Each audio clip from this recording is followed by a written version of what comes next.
북한이 연일 고강도 무력 도발을 이어가고 있습니다. 오늘은 대륙간 탄도미사일 ICBM을 발사하며 수위를 끌어올렸습니다.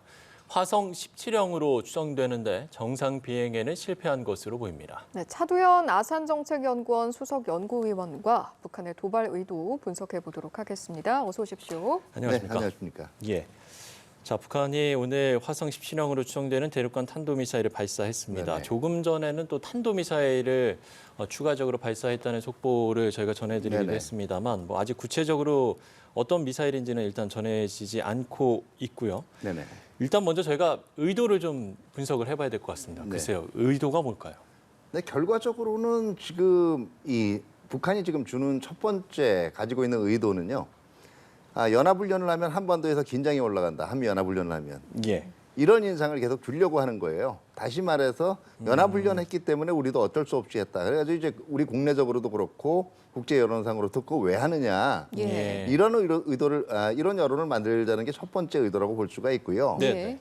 두 번째는 결국 이번에 이제 이 좀 이례적으로 이 시간대를 나눠 가지고 여러 발을 쏘고 있거든요.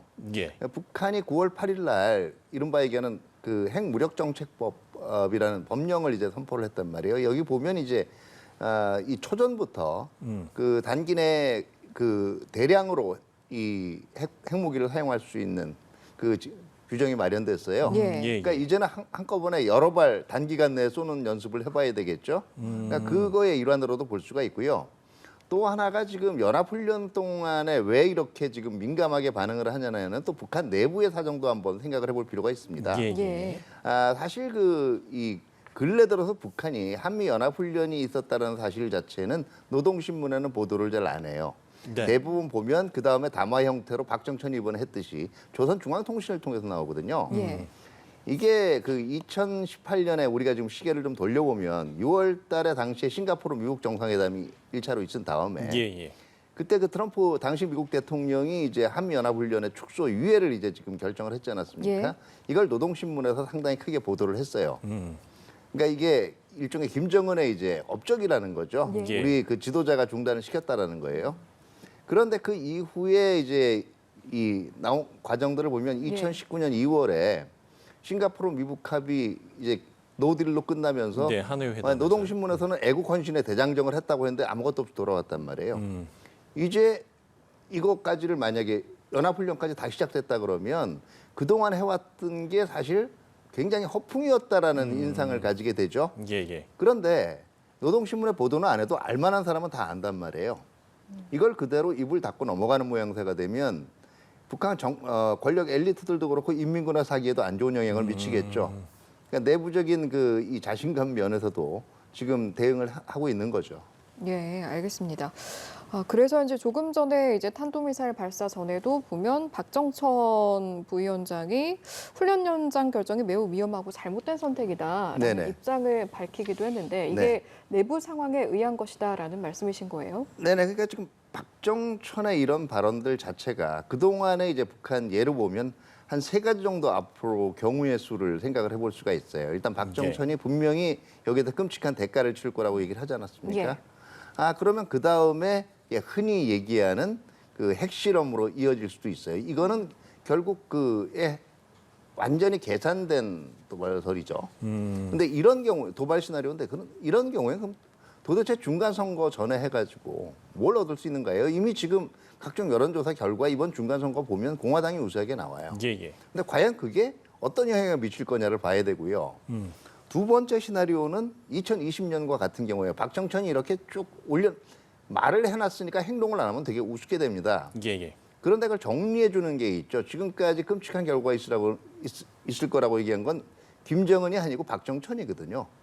2020년에도 김여정이 그다음에 군사조치가 있을 거라고 얘기한 다음에 그 유해 지시를 한 게 김정은 아니었습니까? 예. 그럼 이번에도 김정은이 정리하고 긴장을 내리는 방향으로 갈 수도 있고요. 예. 이 두 개는 다 그래도 북한의 내부 정책 결정 체제가 지금 정상적으로 돌아간다는 얘기예요. 그런데 박정천이 아무 얘기도 안 하는 가운데 그 다음에 추가적으로 미사일 몇 발 쏘고 이 비질란트 스톰이 끝나는 시기에 비슷하게 도발도 좀 잦아들었다 그러면 이게 북한 내부에 뭐가 좀 정책 결정 체계에 문제가 있는가 아닌가도 좀 한번 조심스럽게 진단을 예. 해볼 수가 있어요. 알겠습니다. 자, 그러면 지금부터는 오늘을 쏘아올린 이제 신형 ICBM 이야기부터 한번 해보도록 네네. 하겠습니다. 아무래도 어느 정도의 위력을 가지고 있는가, 특히 ICBM 발사라고 하면 다들 그 부분에 좀 주목을 하거든요. 어떻게 네네. 전망을 하십니까? 근데 보통 이제 북한이 화성 15라고 하죠. 이번에 쏜 거 이전 거 2017년 11월에 쐈던 거예요. 이게 예. 한 그 11,000에서 13,000 정도까지, 그러니까 미국 중부 지방까지 날아갈 수 있는 거예요. 근데 이제 화성 17형에 들어서 조금 더 크고 길어졌거든요. 네. 결과적으로 그 재원만 가지고 짐작을 해보면 이게 정상적으로 날아갈 경우에는 한 15,000km를 날아갈 걸로 짐작을 하고 있습니다. 예. 그렇게 되면 사실은 미국 전역, 그러니까 미국 동부 지역에는 워싱턴까지가 사정거리 안에 들어가는 거예요. 예. 그러면은 상대방의 말 그대로 수도를 겨냥하는 무기라는 이 조건을 충족하게 되는 거죠. 예. 지난 3월에 시험 발사했을 때는 이제 공중 폭파한 것으로 알려졌었는데 오늘은 물론 이제 정상 비행에는 실패했다는 분석이지만 일단 단 분리에는 성공했다라는 소식이 전해지고 있지 않습니까? 네네. 이게 그러면 기술적 진전이 지금 이루어지고 있다라고 봐야 되는 그렇게 겁니까? 속단하기도 힘들어요. 그러니까 그렇습니까? 그 정상 비행이 안 된 경우는 의도적으로 그 다음에 그 연료 주입을 조절을 해서요. 네네. 단분리만 실험한 이후에 이게 지금 저 일부에서 지금 예상하고 있는 바고, 그 다음에는 이제 좀 빨리 떨어지게 했다라는 것도 있는데 예. 단분리가 됐지만 단분리 과정에서의 그 과정이 원활치가 않아서 정상 비행이 안 됐을 수도 있어요. 예, 그리고 또 하나는 지금 이 애초에 분명히 자기네들 얘기는 지금 3월에 화성 17 쐈다라는 거 아니에요. 근데 지금 그게 지금 아니는 걸로 얘기가 되고 있는데 예. 만약에 확실하게 보여준다면 어차피 실험이잖아요. 그러면 그 위험성이 덜하면 그동안 쏴봤던 화성 15를 쏠 수도 있었을 텐데 왜 17 선택을 했을까? 이거 자체는 북한 내부로도 조금 조바심도 있다라고 생각이 돼요. 그렇기 때문에 이번에 단분리가 이루어졌다고 해서 단분리까지만 정말 딱 계획적으로 연습하고 끝냈다. 이렇게 속단하기도 힘들다는 얘기예요. 예. 예. 조바심이라고 한다면 어떤 기술을 조금 더 빨리 기술이 안 받쳐주는 경우도 있고요. 예. 지금 이 코비드19 코로나19 국면도 이제 북한에서 완전히 그런 정리됐다고 어떤- 믿기는 힘들고 예. 국제 제재를 우회하거나 회피한다고 하지만 실적으로 북한한테 분명히 타격이 있거든요. 예. 그러니까 북한도 마냥 모든 준비를 다 해놓고 언제 시간이 제일 좋겠냐, 지금 이렇게 기다리는 상황은 아닐 거란 얘기예요. 예. 그러면 그 조바심의 연장선상에서 추가 ICBM 도발도 곧 이루어질 수 있다고 보시는지요? 네, 저는 가능성이 있다고 봅니다. 그런데 지금 그런 경우에는 일부러 이번에 추락을 조정을 한 경우에는 가능해요. 일부러 그런데 추락을 주장하는 무조건 거고요. 이거를 빨리 그 다음에 이거 하자라고 해가지고 기술적으로 그게 자동적으로 되는 게 아니거든요. 예. 그러면 이번에 오류를 수정을 해가지고 또 17형을 쏜다? 이게 단기간 내에 이루어진다라고 보면 사실 굉장한 거죠, 기술적으로. 근데 그 가능성은 낮고요. 만약에 한다면 또 중거리 정도의 미사일을 다시 쏠 가능성은 충분히 있죠. 예. 이 부분은 이제 좀 다른 이야기일 수도 있는데 오늘 이제 일본 같은 경우 오늘 오전 일본에 그 북미사일 발사의 대피령을 내렸다가 이게 네네. 정정이 됐는데 이건 어떻게 왜 이런 일이 벌어진 겁니까? 일단 궤적을 보니까 일본 쪽으로 일단 지금 날아올 것 같다는 판단은 분명히 있었을 거예요. 근데 그런 경우에도 뭐 재원 봐서는 이거 처음에 딱 그 레이더 상으로 이걸 봐서 이게 무슨 미사일이다 하고 파악할 수 있는 기술은 아직 없어요. 예. 그럼 거리가 어느 정도인지 확실하지도 않고요. 예. 또 정상 각도로 발사했나 고각으로 발사했느냐에 따라서 일본 영토 내에 떨어질 수도 있고 지나갈 수도 있어요. 여러 가지 변수가 있고 또 영공을 지나간다라고 해도 이게 그 이후에 떨어지는, 가령 단분리했잖아요. 잔유물이 떨어질 수도 있거든요. 그렇기 때문에 이런 것들 자체가 모두 재산이나 인명에 피해를 입힐 수가 있기 때문에 당연히 대피령 발령을 했겠죠. 알겠습니다. 이 부분도 한번 짚어볼까요? 이제 조금 전 추가 도발 전에 박정천 부위원장이 추가 도발을 앞두고 언급을 했던 것이 한미 연합 공중훈련을 연장된 것에 대해서 실수를 저지른 것이다. 이렇게 예, 비질란트 스트롬이죠. 맞습니다. 그렇게 입장을 밝혔는데 사실 또 한미 군당국은 북한의 이딴 도발 때문에 이 기간을 연장한 게 아니겠습니까? 이런 일련의 상황은 좀 어떻게 바라보시는지요? 예, 그러니까 결국은 북한은 연합훈련이 위협적이기 때문에 그걸 가지고 계속 긴장을 고조시킨다라고 얘기하는데요. 예. 훈련은 어느 나라 군대나 합니다. 그리고 만약에 과거에 이제 유럽이라든가 이 예를 보면 연합훈련 자체가 어떤 훈련 자체가 자꾸 나를 겨냥한 것 같아서 걱정이 되면은요. 참관을 하는 방법도 있고 정보를 통보해달라는 방법도 있어요. 애초에 훈련 자체를 가지고 그거 장상철폐하라 이런 예는 없어요. 그러니까 그건 다른 의도가 있다라고 봐야 되는 거죠. 예. 예. 지금처럼 이렇게 한반도의 어떤 군사적 긴장감이 높아지는 상황에서 그러면 연장한 결정은 어떻게 판단을 하십니까? 잘한 예, 결정이라고 이렇게 생각하실 보십니까? 수도 있어요. 왜 지금 북한 더한 짓을 한다 그러는데 좀 참지 그걸 훈련을 더 하느냐라고 그게 북한이 노리는 바예요.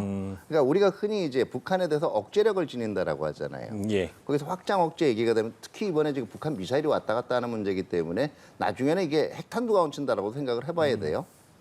그렇기 때문에 확장 억제 실무라 이런 얘기도 나오지만 기본적인 억제 그리고 확장 억제 자체도 기본은요. 한미의 재래 군사력입니다. 그 첨단 재래 군사력이 제대로 운영될 수 있으면 연습 훈련을 해봐야 돼요. 연습 훈련 안 해보면 제대로 작동이 안 돼요. 그렇겠죠. 그러면 결국 그 대비 태세를 유지하기 위해서라도 연습 훈련을 해야 되는데 연습 훈련을 제대로 한다라는 것 자체가 억제력인 거예요.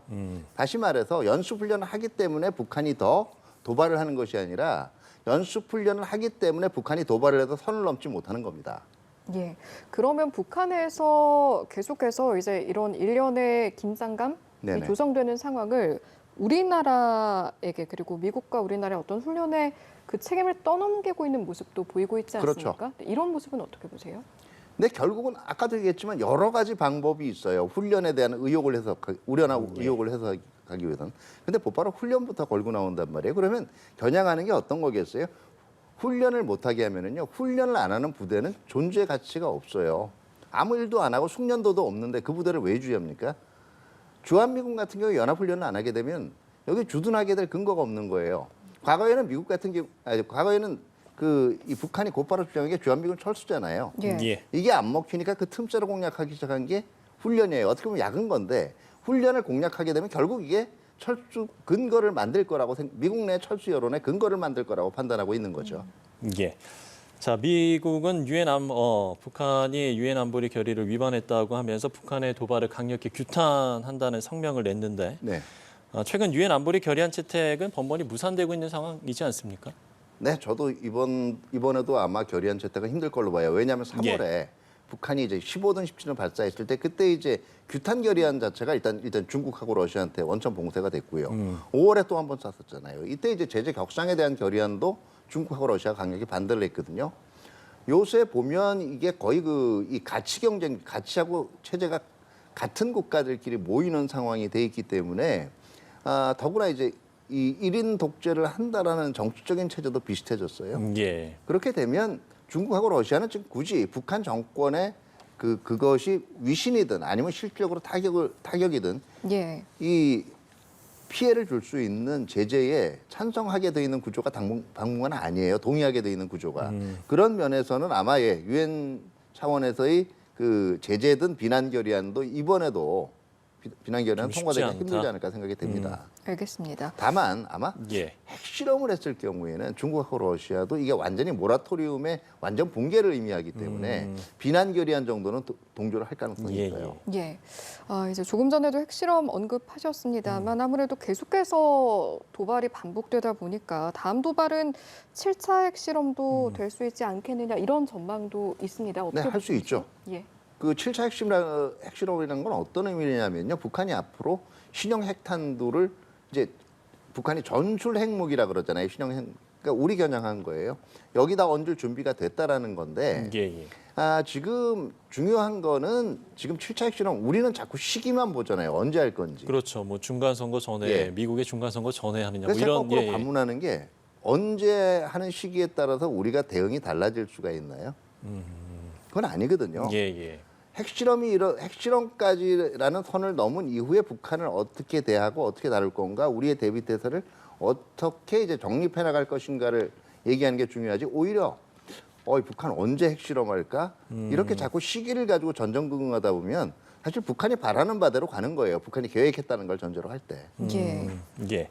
그러니까 시기보다는 대응을 어떻게 하느냐가 중요하다라고 그렇습니다. 말씀을 해주셨는데, 그럼 실제 우리가 가진 대응 카드라고 해야 될까요? 어떤 것들이 좀 있겠습니까? 네. 대응 카드 그러면 당장 이제 우리가 아직 기존과는 다른 획기적인 거를 생각하기 쉬운데요. 예. 지금 하고 있는 연합훈련이 바로 대응 카드예요. 연합훈련, 연합훈련 예. 충실히 하고 그리고 이제 여기서 조금 더 나가게 되면 그 미국의 이른바 얘기한 전략 자산들 있지 않습니까? 예. 그러니까 주기적이고 그다음에 주기적인 배치를 넘어서 어떻게 보면 상시 배치까지도 이제 고려를 해야 될 거고요. 여기서도 계속 이제 북한이 이제 핵실험도 7차를 넘어서 계속을 한다 하고 이제 뭐 양산 체제에 들어섰다라고 얘기하면 이게 얘기되는 구체적인 확장 억제 실물적인 조치들. 그럼 어떻게 이것을 이게 아무래도 일단 북한이 핵을 사용하기로 작정을 하고 양산으로 들었으면 재래 무기가 아무리 첨단화됐다 그래도 이걸 막기에는 한계가 있어요. 왜냐하면 네. 심리적 공포가 다르니까요. 예, 예. 그렇기 때문에 여기에 대한 이제 확장 억제 구체화 조치 같은 것도 강구를 해나가야겠죠. 알겠습니다. 저희가 앞서 이제 이야기를 나누면서 북한의 의도가 무엇인가를 좀 중간중간 짚어주시기도 하셨는데 네. 일각에서는 또 이제 이런 거듭된 도발이 그만큼 좀 절박하고 긴장된 상황이 아니냐 이런 분석도 있고 연장선상에서 그러면 지금 오히려 북한을 협상장으로 끌어들일 기회가 아닐까 이런 이야기도 나옵니다. 동의하십니까? 그렇죠. 협상하고 싶은 생각도 분명히 있을 거예요. 특히 만약에 북한이 몰려 있는 상황이면 지금 적절한 명분만 있으면 협상장에 나올 가능성도 있습니다. 그런데 바로 그게 함정이에요. 북한은 명분을 준다라는 걸 자꾸 양보로만 생각을 하거든요. 결국 북한이 이 지향하는 기존의 그 핵무장을 통해서 남북한 관계에서 우월감을 발휘하겠다 그 생각을 고치는 게 오히려 북한의 위신에는 더 도움이 될 수가 있어요. 그게 국제사회 정상 체제로 이제 정상 체제가 된다라는 예. 신호기도 하니까요. 그러니까 대화 의지는 앞으로 계속 강조할 필요가 있습니다. 예, 예. 무조건 뭐 군사적으로만 이걸 대응하겠다고 하기보다는 대화 의지는 강조를 하되 예. 자꾸 그 대화로 이끌기 위해서 뭔가 양보를 해야 나오지 않을까 이 생각 자체는 제가 볼 때는 다시 생각을 해볼 필요가 있어요. 알겠습니다. 예, 알겠습니다. 자, 북한의 계속된 무력 돌발과 관련해서 차두현 아산정책연구원 수석 연구위원과 함께 짚어봤습니다. 오늘 말씀 고맙습니다. 고맙습니다. 네, 감사합니다.